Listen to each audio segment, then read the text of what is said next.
মাৰ্ঘেৰিটা সমষ্টিৰ অন্তৰ্গত জাগুন লাকলাত অৱস্থিত সোণালী জনজাতি কাংকান প্ৰাথমিক বিদ্যালয়ত উলহ মালহেৰে আয়োজন কৰে উৎসৱ বিদ্যাৰম্ভ অনুষ্ঠান।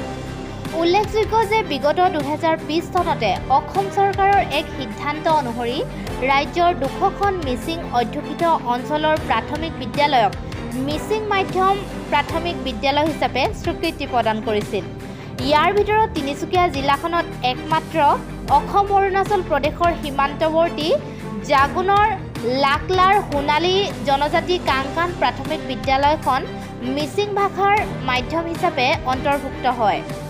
মিচিং অধ্যুষিত এই বিদ্যালয়খনিৰ অন্তৰ্ভুক্তিৰ কাৰণে কাংকান অঞ্চলবাসীৰ লগতে মিচিং জনগোষ্ঠীৰ সংগঠন TMPK, MMK, TMMK, MAKৰ জিলা সমিতি যথেষ্ট উৎফুল্লিত হৈ পৰে।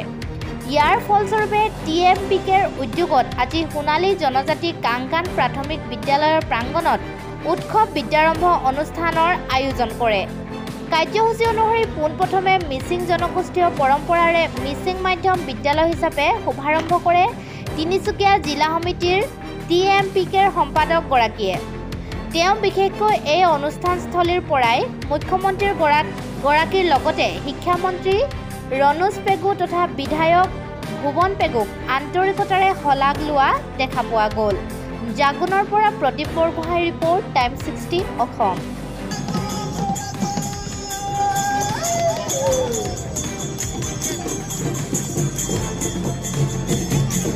হয়, আজি মিচিং জাতীয় সংগঠনসমূহে লগ খাই আজি আপোনালোকে গম পাইছে যে অসম চৰকাৰে মিচিং অধ্যুষিত অঞ্চলত 200খনকৈ প্ৰাথমিক বিদ্যালয়ত মিচিং ভাষাক মিডিয়াম অফ ইনষ্ট্ৰাকশ্যন হিচাপে প্ৰৱৰ্তন কৰাৰ কাৰণে আমি আজি তাক আদৰণি জনাবৰ কাৰণে আজি সমবেত হ'লোঁ আৰু আমি দুই আমগং মানে সাংস্কৃতিক শোভাযাত্ৰা আমি উলিয়ালোঁ।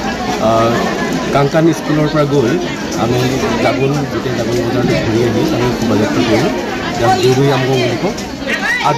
আজিৰ দিনটোক আমি পগবিগত কাৰ্যসূচী হিচাপে লৈছোঁ।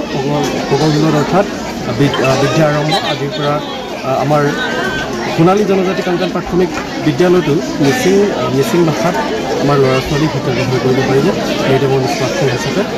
সেইকাৰণে এই চেকতে আমি সদৌ মিচিং ছাত্ৰ সন্থা, কাকাম মিচিং কৰিমগঞ্জ এবং তিনিচুকীয়া জিলা সমিতি আৰু সমূহ তিনিচুকীয়া জিলা সমিতিৰ অপূৰ্ণ ডাঙৰ হয় মাননীয় মুখ্যমন্ত্ৰী হিমন্ত বিশ্ব শৰ্মা ডাঙৰীয়াক আমি অশেষ ধন্যবাদ জ্ঞাপন কৰিছোঁ। আৰু আমি ধন্যবাদ জ্ঞাপন কৰিব বিচাৰিছোঁ অসমৰ শিক্ষামন্ত্ৰী ডক্টৰ ৰণোজ পেগু ডাঙৰীয়াক আৰু আমাৰ MHC পৰমানন্দ চাইনিয়া ডাঙৰীয়া আৰু জোনাই বিধানসভাৰ বিধায়ক ভুৱন পেগু ডাঙৰীয়াকো আমি কৃতজ্ঞতা জ্ঞাপন কৰিব বিচাৰিছোঁ।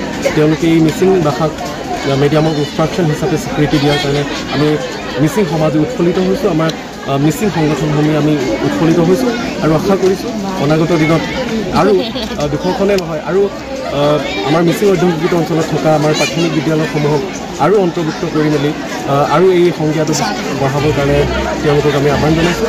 আৰু আজি খুব উৎফুল্লিত হৈছোঁ। আজি 40 বছৰ দীৰ্ঘ সংগ্ৰামৰ পিছত আজি মিচিং ভাষাই স্বীকৃতি লাভ কৰিছে। আমি বৰ উৎফুল্লিত হৈছোঁ। আৰু এষাৰ কথা আপোনাৰ উত্থাপন হয়, যিহেতু ইয়াত ভাষাটো যিহেতু দিছে প্ৰাথমিক বিদ্যালয়সমূহ, কিন্তু ইয়াত ইতিমধ্যে শিক্ষকৰ নিযুক্তি দিছে নেকি? ইতিমধ্যে শিক্ষকৰ নিযুক্তি যিখন স্কুলত আমাৰ মিচিং টিচাৰ নাই, তাৰমানে মিচিং সম্প্ৰদায়ৰ যদি টিচাৰ নাই তেতিয়াহ'লে ব্লকৰ পৰা এজনক ইয়ালৈ ট্ৰান্সফাৰ কৰি আনিব পাৰিব আৰু তেওঁলোকক এতিয়া মিচিং ভাষাটোৰ ওপৰত বিশেষভাৱে মিচিং সাহিত্য সভাই প্ৰশিক্ষণ দিব। প্ৰশিক্ষণ দিয়াৰ পিছত তেওঁলোককে টিচাৰ এডজাষ্ট কৰিব। আৰু এই চৰকাৰখনৰ দিনত আমি কথা বতৰা গম পাইছোঁ যে আৰু কেইদিনমানৰ পিছতে 200জনকৈ টিচাৰ নিযুক্তি কৰাৰ কথা ইতিমধ্যে ওলাইছে আৰু আমি আশা কৰিছোঁ অতি সোনকালে এই প্ৰক্ৰিয়াটো। যিহেতু ভাষাটো মিচিং সম্প্ৰদায়ৰ মানুহ যদি টিচাৰ যদি মকৰল কৰে বেছি ভাল হ'ব নেকি? আপুনি কি ভাবে?